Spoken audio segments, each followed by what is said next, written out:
Article named Flawed Democracies by Narain Roy. The Statesman, Thursday 20 January 22. A republic, if you can keep it, replied Benjamin Franklin, one of the founding fathers of the USA, when asked by a group of citizens what sort of government had been created by the 1787 Constitutional Convention. The same is true of democracy. You may adopt democracy, but you don't become one. You keep a democracy if you can keep it. Democracy requires institutional architecture, institutional gardening, and institutional plumbing. Someone has to work out where something gets stuck to get it unstuck. And in working that out, democracy has to become quite inventive. With politics becoming dangerously fractious, broken, and dysfunctional, the democratic world faces a new level of political vulnerability. The guardrails of democracy are crumbling. The romance of democracy is going sour even in established democracies. What is worse, with the networks of gatekeepers, learned societies, free press, and independent think tanks becoming increasingly powerless, what we have is the barbarians at the gates. Democracy today faces multiple challenges. It has become a democracy. It has become a democracy. To some, it has become electoral autocracy. Belgian cultural historian David van Rijbroek has gone so far as to say that elections are bad for democracy. Rijbroek wonders if we have become electoral fundamentalists, taking a dangerous road by reducing democracy to elections. The farewell against tyrants created by the separation of powers has started collapsing. Democracy is suffering from institutional amnesia. Plato was prophetic when he said that tyranny will spring from democracy. Why are the bad guys winning? Anne Applebaum provides a cogent answer. She says that autocracies are run not by one bad guy, but by networks composed by kleptocratic financial structures, security services, and professional propagandists. Electoral autocracy has created its own enchanted, self-contained world and its own apparatchiks. A spectre is haunting the democratic world. Techno-totalitarianism is no longer the exclusive preserve of China. Elected autocrats have exploited democracy's inherent vulnerabilities by becoming strategic and sophisticated. As British writer George Manboy says, power has been sucked out of democratic structures and relocated to a place where it can scarcely be challenged. Donald Trump lost because of his own incompetence. Perhaps Bolsonaro will meet his doomsday for the same reason. But there are some who have begun to change the rules of the game. They are hard to dislodge. There is another reason for democracy's growing vulnerabilities. While inherent structural infirmities have weakened democracy, anti-democratic elitism and the rise of mega corporations fueled by COVID-19 pandemic have helped the autocrats to consolidate their hold on power. Many liberal democracies from India, Brazil to Hungary and Turkey have undermined minority rights and throttled democratic and oversight institutions. Many have used the pandemic to grab more powers which they may be reluctant to give up once the pandemic eases off. However, it is the behavior of elites that has aggravated political vulnerability.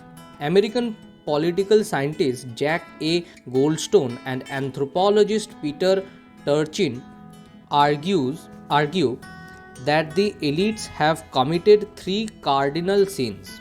First, they have grabbed a larger portion of the economic gains for themselves.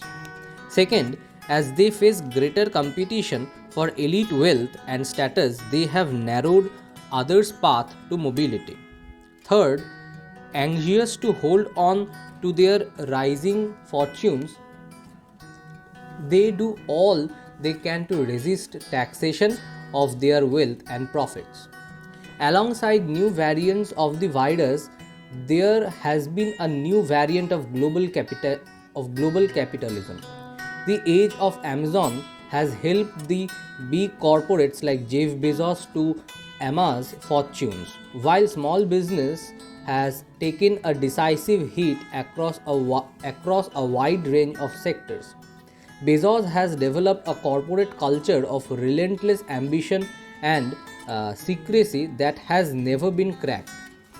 The streaming entertainment industry, dominated by Netflix, Amazon Prime, and Disney, and online giants like Google, Facebook, and Twitter, are the other big beneficiaries of the pandemic. The state has staged a comeback like a tsunami. Let us never forget that government is ourselves. So said Franklin Roosevelt. Today, the governments have become what one analyst says the untrustworthy other. The government is no longer what Ronald Reagan called the problem. For many elected autocrats, government is the solution. The widening rich poor divide in the world is alarming.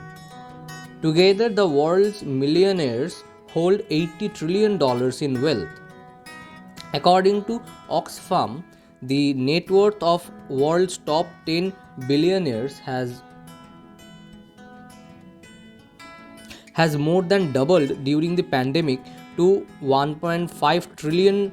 Bezos' net worth rose 67% to $203 billion. Facebook's Mark Zuckerberg's wealth doubled to $118 billion, while the wealth of Bill Gates increased by 31% to $137 billion.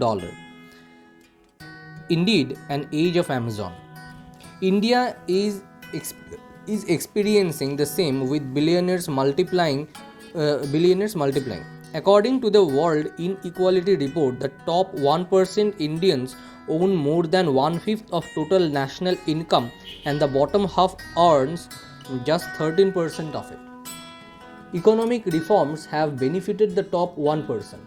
As inequality grows, the infrastructure frays and the politics become more poisonous. History shows such selfish elites lead the way to revolutions. The French, the 1848, the Bolshevik, and the Chinese revolutions were the outcomes of unsustainable elitism. Political parties are among the least trusted institutions in society. Parties are expanding their presence but shrinking their tent.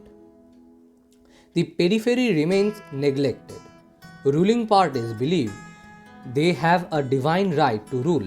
In the US, one of the two major political parties is bent on not just disenfranchising people of color, but to disenfranchise people who might vote against them. It has become the party of voter suppression. Democracy is being eroded by the entry of dark money in politics. Digital skullduggery is eroding trust in democracy. Science is being misused to serve the gods of profit and production. Techno optimism has turned into techno skepticism. In the age of hyper partisan identities, no one is working to bring us and them together. In 1968, Pablo Picasso denounced computers as useless as they can only give you answers. The same perception is growing about elections. They only produce outcomes. Nations and societies need a new imagination of democracy and to reinvent popular rule of the 21st century where people have agency and their voices are heard.